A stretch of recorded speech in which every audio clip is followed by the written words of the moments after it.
کہاں ہے اللہ؟ کیا ہمارا کیا پڑھے لکھا دور ہے، سائنس کا دور ہے، ترقی کا دور ہے، پلیٹیں ہلتی ہیں، اللہ ویلا بیٹھا ہوا ہے۔ ہاں ہاں واپس آؤ، واپس آؤ۔ عقل کی پرستش نے یونان کو کیا دیا؟ رب کی پرستش نے دیا جو بھی دیا۔ اللہ اس کے رسول کی غلامی سے سہرے بندے ہیں جس کے بھی بندے ہیں، وہی عزت کی سیڑھیوں پر چڑھا ہے جس نے اللہ رسول کے غلامی کا دم بھرا ہے، جس نے ان کی چوکٹ کو چوما ہے، وہی دنیا اور آخرت میں سرخرو ہوا ہے۔ بے حیا معاشرہ ٹوٹ جاتا ہے اور بے حیائی ننگی ہو کے ناچ رہی ہے۔ کیا حیرت کی بات ہے کہ ننگے ناچ سکرین پہ دکھائے جا رہے ہیں اور دیکھنے والے مزے سے بیٹھے دیکھ رہے ہیں، تو کیا میرے اللہ کو غیرت نہ آئے گی؟ میں یہ لوط علیہ السلام کی قوم کے علاقے میں پھرا ہوں، 300 میل کا علاقہ ہے، غور آج کل اس کو کہتے ہیں، پوری پٹی پہ پھرا ہوں۔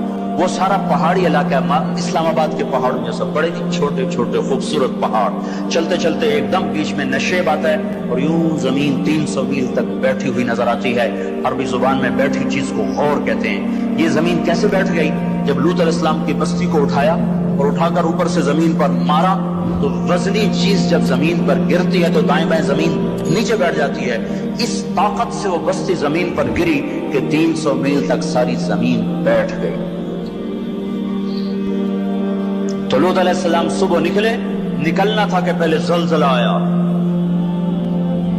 آیا، پھر فرشتے کی چیخ آئی، پھر پتھر برسنے لگے، چیخ و پکار۔ لوط علیہ السلام نے بیوی سے کہا تھا پیچھے نہ مڑ کے دیکھنا، اور اللہ کا فیصلہ ہو چکا تھا کہ اس کا بھی سر ٹوٹنا ہے۔ تو چلتے بس وہ نہیں رہ سکی، ذرا یوں اتنی کو گردن ٹیڑھی ہوئی تھی تو اوپر سے پتھر آیا اور اسے بھوسا بنا کے پھینک دیا۔ تو میرے بھائیو، ہم سب خطرے کی لپیٹ میں ہیں، باری لگ چکی ہے، نمبر بنمبر، نوبت بنوبت یہ ہوگا۔ یا لوگ توبہ کریں گے یا اللہ کی نشانیاں کھل کے آئیں گی۔ جب یہ ہوگا، جب میری امت گانے بجانے کو جو قومیں گانے بجانے میں ڈوبتی ہیں وہ ہلاک ہو جاتی۔ چلو میں کہتا ہوں وہ جو قرآن بھی پرانی کتاب اور حدیثیں بھی پتہ نہیں ہیں کہ نہیں ہیں۔ کتنا ایک طبقہ ہے جاہلوں کا جو یہ بھی کہتا ہے وہ اقبال کو تو مان لو تمہارا شاعر مشرق ہے، حکیم الامت کا لقب پایا ہے۔ 1996 میں انڈونیشیا جماعت میں گیا تھا تو وہاں کا جنرل حبیبی تھا مسلمانوں کا لیڈر، اس سے ملاقات پر اس نے کہا کہ آپ کے شاعر اقبال کی پوئٹری کو ہم نے اپنی زبان میں ٹرانسلیٹ کر کے اپنے نوجوانوں میں جذبہ پیدا کیا۔ میں نے کہا ہماری قوم تو اس کی قدر نہ کر سکی، 100 سمندر پار کی قوم اس کی شاعری سے انقلاب لے آئے۔ کوئی نے گانوں سے ہی فرصت کوئی نہیں۔ تو اقبال نے کیا کہا تھا؟ تجھ کو بتاتا ہوں کہ تقدیر امم کیا ہے، تمہیں بتاؤں میں قوموں کے عروج و زوال کی کہانی۔ شمشیر و ثنا اول، طاؤس و رباب آخر۔ جب وہ اٹھتی ہیں عزت کے زینوں پر تو نیزوں کی کھڑکھڑاہٹ اور تیروں کی سنسناہٹ اور تلواروں کی جھنکار ان کا نغمہ ہوتا ہے، اور جب وہ ذلت کے گڑھوں میں گرتی ہیں اور بستیوں میں گرتی ہیں تو پھر تان سین ان کا بڑا آدمی بن جاتا ہے، پھر تان سین کے قصیدے پڑھے جاتے ہیں، پھر گلوکاروں کو فنکار بنایا جاتا ہے، پھر ناچنے والیوں کو فنکارہ بنایا جاتا ہے۔ ہائے ہائے ہائے ہائے، 6 لاکھ کو کیا جواب دو گے؟ پاکستان کے عوام کے کو 3 ہستیوں کا سامنا ہے، ساری دنیا کو 2 کا سامنا، ایک اللہ کا ایک اس کے رسول کا۔ پاکستان والوں کو 3 کا سامنا ہے، ایک اللہ کا، ایک اس کے رسول کا اور ایک ان 6 لاکھ کا جن کی ہڈیوں پر اس ملک کو تعمیر کیا گیا۔ وہ معصوم بچے جو درختوں سے لٹکا کر سینے کے پار کیل کر دیے گئے، وہ عزت مآب بیٹیاں جو خاک و خون میں لوٹا دی گئیں، وہ نوجوان اور بوڑھے جن کی لاشوں سے ٹرینیں بھر بھر کر لاہور کے اسٹیشن پر آتی تھی۔ ہاں، میں تو مہاجر نہیں ہوں، لوکل آدمی ہوں، لوکل زمیندار کا بیٹا ہوں۔ میرے ابا کا ایک مہاجر دوست تھا، اس کی ایک دفعہ وہ کہانی سنا رہا تھا میرے باپ کو، میں بیٹھا سن رہا تھا۔ ہمارے ڈیرے پر جالندھر سے بھاگا کمیاں صاحب سارا ہی خاندان کٹوا کے نکلا. کیا خیال ہے یہ 6 لاکھ تو ایسے پڑا ہے, اس سے زیادہ ہی ہوگا. یہ تمہارے گریبان پکڑیں گے, اسی لیے بنایا تھا ملک کے جگہ جگہ زنا کے اڈے کھل جائیں, شراب بکے, ناچ گانے کی محفلیں ہوں. ہمارے خون کی یہی قیمت ہے. اے انسان ظالم ہے, بھول جاتا ہے. 50 کی دہائی میں پیدا ہونے والوں نے ان نوحوں کی تھوڑی بہت صدا باز گشت سنی ہوئی ہے. تمہیں کیا خبر کتنی جوانیاں رل گئیں, کتنی ماؤں, کتنی مائیں, کتنے بیٹے, کتنے باپ, کتنی بہنیں, کتنے سہاگ, کتنی جوانیاں اس بھٹی میں جل کے گل کے راکھ ہوئی, پھر اس خطے کو وجود ملا. کہنے کہ میں رات کو چلتا تھا, دن کو چھپتا تھا کماد کے کھیت میں. پیچھے سکھ, آگے منزل کا پتہ کوئی نہیں کدھر جانا ہے. رخ لاہور کا تھا, پہنچ گیا دریائے ستلج. اس وقت ستلج زندہ تھا, اپنی روانیوں کے ساتھ بہتا تھا. ایسے سویا ہوا ستلج نہ تھا. اب آگے ستلج, پیچھے سکھ. یا کرپان پڑے یا پانی, 2 میں سے ایک ضرور ہے. یا اگر آگے موت یا پیچھے موت. کہ میرے جی میں آیا سکھوں کے ہاتھوں مرنے سے بہتر ہے پانی میں مر جاؤں. تیرنا نہیں آتا تھا کہ میں نے ایک لکڑی اٹھائی, اس کو آسرا بنایا. میں نے کہا مولا زندگی ہے تو پار لگا دے, تیرنا مجھے آتا نہیں. کہ میں اس لکڑی پہ بیٹھا اور ایسے ہی پانی کو ہٹاتا ہوا تھوڑا تھوڑا آگے بڑھا. جب ذرا سا میں بیچ گیا ہوں تو میں نے کیا دیکھا کہ سارا دریائے ستلج لاشوں سے بھر کے بہ رہا تھا. ان کو پانی نے کفن دیا, انہیں ستلج کی مچھلیوں نے قبر دی. یہ تم سے پوچھیں گے, بددانتوں سے پوچھیں گے, ظالموں سے پوچھیں گے, ان ناچنے والوں سے پوچھیں گے, اور یہ ناچ کی محفلیں سجانے والوں سے پوچھیں گے ہماری ہڈیوں کی کیا قیمت ہے, ہمارے خون کی کیا قیمت ہے. کاش تم اپنی تاریخ ہی پڑھ لیتے. تاریخ اسلام چھوڑ دو, لمبا موضوع ہے. تاریخ پاکستان پڑھ لو, اور نہیں تو نسیم حجازی مرحوم کی خاک و خون پڑھ لو. میں نے اسکول لائف میں خاک و خون پڑھی تھی. 1 مہینہ میں روتا رہا تھا. میرا ایک بھانجا تھا, اس نے حفظ کیا, داڑھی مڈا دی. مجھے بڑا غم کہ یہ اس نے ظالم نے کیا ظلم کیا. اس نے کہیں خاک و خون پڑھی, اس نے ایسی توبہ کی, داڑھی بھی رکھ لی, پتلون بھی چھوڑ دی. اپنی تاریخ کو بھلا دینے والی قومیں بے نشان ہو جاتی ہیں. وہ قافلہ ہوتا ہے پر جس کی کوئی منزل نہ رہے. وہ راہی ہوتے ہیں جنہیں راستوں کی سمت کا کچھ پتہ نہیں رہتا. کھانا پینا یہ زندگی ہے, ہم کسی کام کے لیے آئے ہیں. اور کیا ہوگا؟ وَلُبِسَ الْحَرِيرُ, مرد ریشم پہنیں گے. اور کیا ہوگا؟ وَشُرِبَتِ الْخُمُورُ, شراب پی جائے گی. اور کیا ہوگا؟ وَلَعَنَ آخِرُ هَذِهِ الْأُمَّةِ أَوَّلَهَا, اس امت کے آج کے لوگ پہلے لوگوں کو گالیاں بکیں گے, دیوانہ کہیں گے. اونٹوں کے لوگ تھے, پتھروں کے لوگ تھے, خچروں کے لوگ تھے, کھوتوں کے لوگ تھے. ہم راکٹ والے, ہم راکٹ والے. اور تمہارا نبی گدھے پہ سوار رہا ہے. سواری عزت کی چیز ہوتی تو میرے نبی کو اللہ راک ہر وقت حاضر کرتا. اللہ کے نبی کے 2 گدھے تھے, ایک کا نام عفیر تھا, ایک کا نام یعفور تھا. آپ کبھی اس پہ سوار ہوتے, کبھی اس پہ سوار ہوتے. پھر آپ نے خچر پر بھی سواری کی ہے, ایک کا نام دلدل تھا, ایک کا نام فضہ تھا. پھر آپ نے اونٹنی پر بھی سواری کی ہے, ایک کا نام عصبہ تھا, ایک کا نام شہبہ تھا, ایک کا نام جدعا تھا, ایک کا نام قصوا تھا. پھر آپ نے ایک اونٹ پر بھی سواری کی ہے, اس کا نام عسکر تھا. پھر آپ نے امت کے مالداروں کو بھی گنجائش دے دی. آپ نے گھوڑوں پر بھی سواری کی ہے, وہ چھوٹے موٹے گھوڑے بڑے عالی شان. ایک گھوڑے کا نام ورد تھا, ایک کا نام یعصوب تھا, ایک کا نام یعقوب تھا, ایک کا نام مرتجل تھا, ایک کا نام سکب تھا, ایک کا نام سبحہ تھا, ایک کا نام لزاز تھا, ایک کا نام طراز تھا.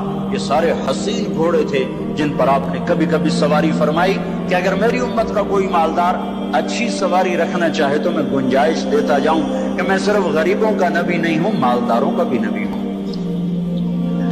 یہ جب سب کچھ ہوگا، میں ساری کو ایک دفعہ دوبارہ دہراتا ہوں، عزت تو خزل فیعدو والا، جب حکومت کے کارندے بددیانت ہو جائیں گے، خزانہ خود لوٹ لیں گے، والامانت مغنما، عوام بھی بددیانت ہو جائیں گے، امانت کھا جائیں گے، والزکات مغرما، زکات دینے والے زکات دینا چھوڑ دیں گے، وہ تو علم لغیر الدین، علم دین دنیا کمانے کے لیے ہوگا، وَأَطَاعَ الرَّجُلُ زَوْجَتَهُ، لوگ بیویوں کے فرما بردار، وَأَقَّ أُمَّهُ، ماؤں کے نافرمان، وَأَدْنَا صَدِيقَهُ، دوست کا استقبال، وَأَقْصَى أَبَاهُ، باپ کو ذلیل و خوار کریں گے، وَصَادَ الْقَبِيلَةَ فَاسِقٌ، قبیلے کا سردار فاسق، وَكَانَ رَئِيسُ الْقَوْمِ أَرْذَلُهُمْ، حکومت نااہل انسانوں کے ہاتھ میں، وَأُكْرِمَ الرَّجُلُ مَخَافَةَ شَرِّهِ، ایک دوسرے کو سلام کریں گے بیچ میں نفرتیں چھپا کر، اور ظہرت وارتفعت الاصوات فی المساجد، اور مسجدوں میں لڑائیاں شروع ہو جائیں گی، وظہرت القینات والمعازف، گانا بجانا عام ہوگا، گانے والیاں محترم ہوں گی، ولبس الحریر، اور ریشم پہنا جائے گا، وشربت الخمور، اور شراب پی جائے گی، ولان آخر هذه الامة اولها، آج کے لوگ پچھلے لوگوں کو برا بھلا کہیں گے۔ جب یہ سب کچھ ہوگا تو پھر کچھ اور بھی ہوگا، وہ کیا ہوگا؟ فَلْيَرْتَكِبُوا عِنْدَ ذَلِكَ رِيحًا حَمْرَاء وَزَلْزَلَةً وَخَسْفًا وَقَذْفًا وَآيَاتٍ مُتَتَابِعَاتٍ، تو پھر میری امت انتظار کرے، ان پر ہوائیں پاگل بن کے جھپٹیں گی، ہواؤں کا رنگ سرخ ہو جائے گا، زمین زلزلوں پہ آ جائے گی، زمین میں دھسا دیے جائیں گے، پتھر برسا دیے جائیں گے، اور اوپر نیچے عذاب کے دہانے کھل جائیں گے۔ جب تک توبہ نہ ہوگی یہ راستہ بند نہ ہوگا، یہ پکڑ بند نہ ہوگی۔ میرے بھائیوں، آپ سب کی میں منت کرتا ہوں، ہاتھ جوڑتا ہوں، اور اعتکاف والوں کا شکر گزار ہوں کہ انہوں نے اللہ کے غصے کو ٹھنڈا کرنے والا کام کیا۔ آپ سب سے بھی کہتا ہوں کہ ہم سب اللہ کے دربار میں جھک کر توبہ کریں۔ یہ توبہ کا وقت ہے، یوم دعا منانے کی چیز نہیں ہے، وہ یہ رونے کی چیز ہے، رو کہ وہ روٹھا ہوا ہے، اور اسے منانا سب سے آسان ہے، سب سے آسان ہے۔ میرے ایک بزرگ مجھ سے ناراض ہو، ڈیرے میں، بھرے ڈیرے میں 1 گھنٹہ میں زمین پر بیٹھ کے ان کی منتیں کرتا رہا، زمین پر وہ چارپائی پر نوکر کھڑے ہوئے، رشتہ دار کھڑے ہوئے، اور میں معافی مانگ رہا ہوں کہ میں نہیں کرنا ہے، میں نے پتا ہے تو بڑا بڑا مولوی ہے، میں تینوں معاف نہیں کرنا۔ 1 گھنٹہ منتیں کروا کر پھر معاف کیا، خون کا قریبی رشتہ۔ اور میرا اللہ کیسا ہے؟ میرا اللہ کیسا ہے؟ اے ہے یا ابن آدم، لو بلغ الذنوب عنان السماء ثم استغفرتنی غفرت لك ولا ابالی۔ میرا بندہ حوصلے نکال لے گناہ کرنے کے، اتنے کر کے اسلام آباد کو نہ بھر، اتنے کر کے پاکستان کو نہ بھر، ہند و سندھ کو نہ بھر، 7 زمینوں کو بھر دے، پھر تے بتے گناہوں کو رکھتا جا، اور خلاؤں کو بھر دے، چاند تاروں کی روشنی چھین لے، سورج کو کالا کر دے اپنے گناہوں سے، اور اپنے گناہوں کو میرے آسمان کی چھت کے ساتھ آ کر پھنسا دے۔ اتنے گناہ کرنے کے بعد تو نے 1 دفعہ اگر کہہ دیا یا اللہ معاف کر دے تو میں سارے معاف کر دوں گا، ولا ابالی۔ کوئی ہے مجھے پوچھنے والا؟ مجھے کوئی پوچھ سکتا ہے کہ کیوں معاف کیا؟ مجھے کوئی پرواہ نہیں ہے۔ تم توبہ کرنے والے بنو، مجھے معاف کرنے میں دیکھو گے کوئی دیر نہ لگے گی۔ من تقرب الی تلقیتہ من بعید، ساری زندگی کٹ گئی عشق بتا میں، مومن سے چوک ہو گئی، یا ویسے شاعری کی ترنگ میں کہہ دیا آخر عمر میں کیا خاک مسلمان ہوں گے، آخر عمر تو بہت زیادہ ہے، آخری سانس میں بھی توبہ کر لے تو اللہ گلے سے لگا لے۔ جو اپنے گناہوں کا بوجھ لے کر ندامت کے آنسو بہاتا ہوا، بوجھل قدموں کے ساتھ اللہ کے گھر کی طرف بڑھتا ہے کہ آج اللہ کو منانے جا، آج اس سے صلح کرنے جا رہا ہوں۔ ماں کو منانے جاؤ وہ بات نہیں کرتی، باپ کو مناؤ وہ الٹا پٹائی کرتا ہے۔ بھائی کو منانے جاؤ وہ دروازہ نہیں کھولتا، اور رب کو منانے جاؤ کب کب کب؟ جب بال بال گناہوں میں جکڑا ہوا، جب رواں رواں گناہوں کا گٹر بنا ہوا، جب پیچھے مڑ کے دیکھو تو کوئی ایک کرن کہیں نیکی کی نظر نہ آتی ہو، سیاہیوں میں لتھڑا ہوا، گندگیوں میں ڈوبی ہوئی یا ڈوبا ہوا، لتھڑی ہوئی یا لتھڑا ہوا، غفلت میں زندگی گزارنے والی یا گزارنے والا، جب یہ بوجھل قدموں سے اللہ کی طرف بڑھتا ہے تو میرا اللہ کہتا ہے ٹھہرو، میں تیرے استقبال کے لیے عرشوں سے نیچے اتر کے خود آگے آ رہا۔ تلقیتہ من بعید، آؤ جی آؤ جی، ہم آگے نہیں بڑھ جاتے اپنے قریبی دوست کے لیے، آؤ جی، تو یہ کچھ میرا اللہ کہہ رہا ہے، جو توبہ کرنے میری طرف آتا ہے میں آگے بڑھ کے اس کا استقبال کرتا ہوں۔ ومن اعرض عنی نادیتہ عن قریب، جو مجھ سے روٹ جاتا ہے اس کو خود قریب جا کے بلاتا ہوں۔ الی این اولک رب غیری، میرا بندہ کو مجھ سے پیارا رب تیرے پاس ہے؟ کہاں جا رہے ہو؟ جس سے ماں نافرمان بچے کو کہتی کہاں جا، جاہل تھے، جانور تھے، اور جب انسانیت کا شعور آیا تو وہ اٹھ کے اللہ کے پاس چلے گئے۔ اور تمہارے ہیں تو قدر کر لو، میں تو محروم ہوں ان دونوں سے، تمہارے زندہ ہیں تو قدر کرو ورنہ کف افسوس ملتے رہو گے۔